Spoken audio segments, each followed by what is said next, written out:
Good morning friends. আজ আমরা এসেছি গঙ্গা জোয়ারায়।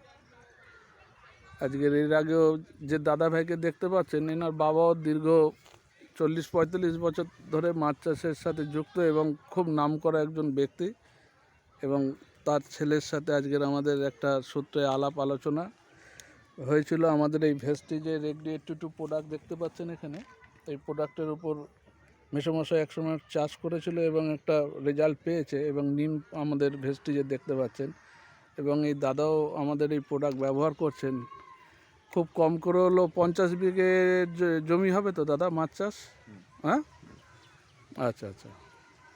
তা এই আমাদের এই প্রোডাক্টটা ব্যবহার করে দাদা আপনি মোটামুটি কী রেজাল্ট বুঝতে পেরেছেন, যদি একটু বলেন খুব ভালো হয়।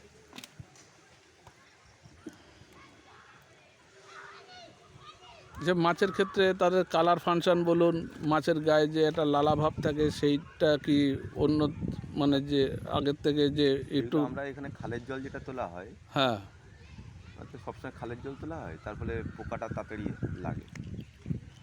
আচ্ছা মাছের গায়ে পোড়া পোড়া যে দাগগুলো আসে, সেটা এটা মারলে লাগে না। আচ্ছা আচ্ছা জলটা এটা হচ্ছে বিশুদ্ধ রাখ, যা বোঝা গেল। আচ্ছা আচ্ছা মাছের ওটা থেকে ভালো খাবার পাওয়া যায় যে খালের জলে, হ্যাঁ হ্যাঁ। আর এটা মারলে জলটা শোধন রাখে, শুদ্ধ রাখলো যাতে পোকা টোকাগুলো কম আসে। ঠিক আছে। আচ্ছা, এর মানে গাছ মাছের আলাদা ধরনের কোনো কালার ফাংশন? একটা প্রয়োগ করে যে গাছটা মরে যাচ্ছিল, হ্যাঁ এইটা এর জল করে এই গাছটা কাঁঠাল গাছটা হয়ে গেল। আচ্ছা আচ্ছা কাঁঠাল গাছটাতে দিয়েছিলাম কিন্তু উপকার, সেই কাঁঠাল গাছটা ঠিক বেঁচে গেছে, তো বড় কাঁঠাল গাছটা। আচ্ছা আচ্ছা। এই যে বড় এই পুরো একদম মানে কি ফুলে ভিতর থেকে সব পোকা পুরো এইগুলো সব বার করে দিচ্ছিল। এই যে গোড়ায় যে এই মানে আচ্ছা আচ্ছা এই যে এইগুলো রয়েছে পুরো, হ্যাঁ হ্যাঁ পুরো ওখান থেকে পুরো চামড়া বার করে দিয়ে ভিতর থেকে কাঠ বার করে দিচ্ছিল, কুচো কুচো করে পুরো একদম বারে আসছিল এই একদম এই গোড়াটাই। আচ্ছা আচ্ছা আচ্ছা তো ওই জল আমরা হচ্ছে দিতাম প্রায় দিন। আচ্ছা দিয়ে বা মা হচ্ছে ওই ওষুধগুলো, ওই আমাদের বেগুন গাছ এই গাছ এগুলোতে সব ওই জল গুলে দিয়ে ছড়ানো হতো। আচ্ছা আচ্ছা। কাঁঠাল গাছটা আমরা মারা যাবে, কিন্তু কাঁঠাল গাছ তারপরে দাঁড়িয়ে গেছে। বাহ বাহ বাহ, এটা একদম আমি মাছের জায়গায় এটা দিয়ে দেখেছিলাম।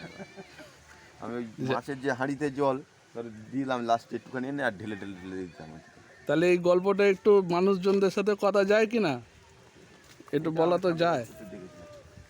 এই যে আপনি যে মাছ চাষের উপকার পেয়েছেন বা সবজি চাষের ক্ষেত্রে যে এই কাঁঠাল গাছের ক্ষেত্রে যে একটা বড় উপকার পেয়েছেন, এটা একটু মানুষের সাথে শেয়ার করা যায় না দাদা?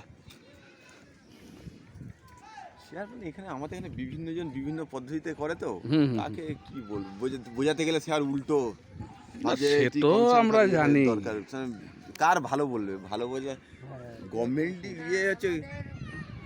যখন ওর বাবা ছিল যেবারে দেখালে তুমি নিম পাতার মতন বলে কি ওষুধ একটা, এই তো সেইটা নিয়ে এত সুন্দর মাছ হয়েছিল কি বলবো। মানে এখান থেকে ছোট মাছ তুললো, সেই মাছ কত মন হয়ে গেছে। আমরা তো চাই আমাদের এই প্রোডাক্ট ব্যবহার করলে দেখুন যারা মাছ চাষি যারা 50-50 হয়, সেই লোকগুলো আর আসে না।